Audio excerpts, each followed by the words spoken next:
What is Prana Pratistha? How it is done? Why it is done? And where does this come from?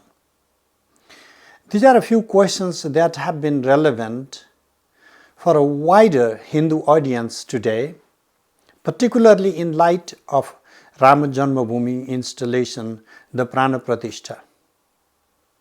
One thing, if you watch all the media or read, you will consistently find that the Prana Pratistha is being performed following the Vedas, Vedic.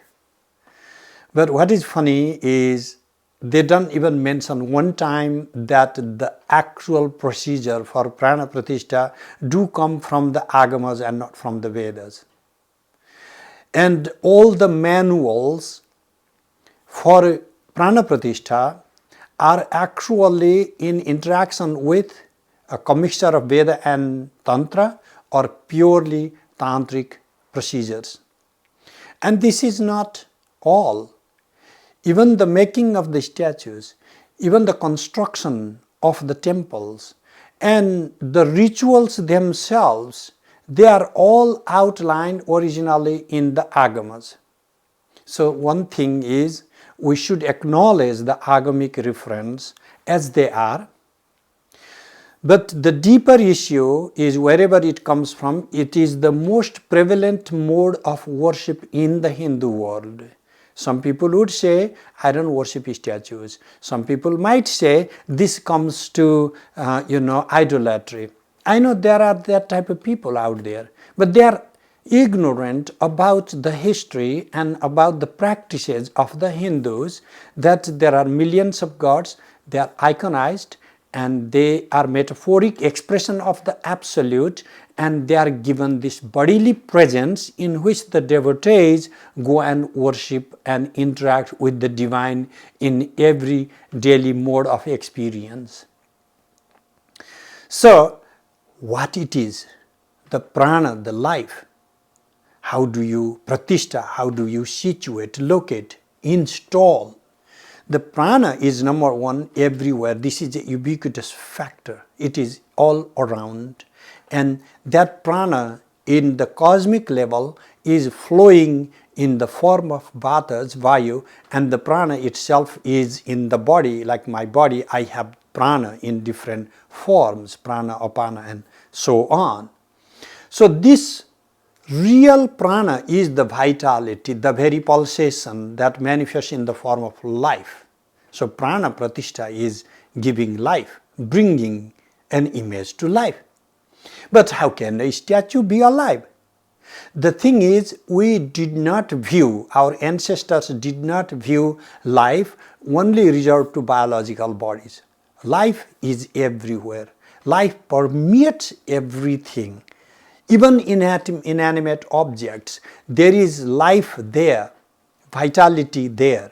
And that vitality is centralized, activated, channeled, and concentrically expressed, and that is what we are calling prana pratistha. How do you do that? There is a meticulous ritual. There are some chala or mobile prana pratistha, that is for the statues. They want to move from one place to the next, or achala, immobile prana pratistha in big temples. That is how you do it. There are some short rituals of pratistha. There are some lengthy rituals.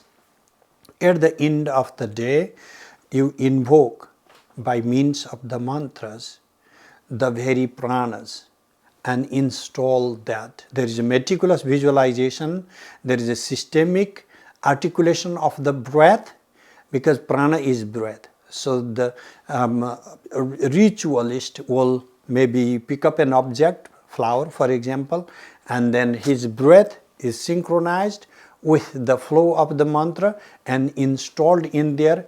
Prana, iha prana, like this is where the pranas are invoked and are situated. Jiva iha sthita, this is where the jiva, the living entity, life is given, and this is brought to life. Is this all your imagination? This question comes by not knowing the reality that imagination plays in the realm of our consciousness. Yes, we start from imagination and we make it real. The kalpana is not just fantasy. Kalpana is a constructive imagination that you first imagine something to be and you bring it to life and make it real. How do you make it real? In everyday ritual, let's go back to what happens in temple rituals. In the morning, you have this waking up, awakening songs. Uttishta Janardana. Like you wake up, you divine, and then you have the, just like humans, we need a bath, and you have the bathing rituals, and you have the offering the clothes, and you have these fragrances, and the fruits, and food, and you need some rest, and then there is singing, there is music going on, there is entertainment, and the evening, and then you have all the puja again, and then ultimately you have the aratrika, maybe all night long festivities, burning incenses, like having lamps, or you let the divine to go to sleep, like you put him to bed, you sing the songs of sleep, and you rest yourself, and the divine is also resting. What happens in this mechanism is your vision is changed. As long as you do not visualize the divine as living body, you will not be able to encounter in such a manner. But it's your own consciousness, because it's not finite. It's your own consciousness that permeates the body of the rock or the metal. It's your own mind that flows throughout your body and envelops the statue. It is your own prana, your own life that extends beyond your body and that envelops the deity that you have installed the life with. Bringing to life is just a manifesting, allowing the manifestation of what is already there.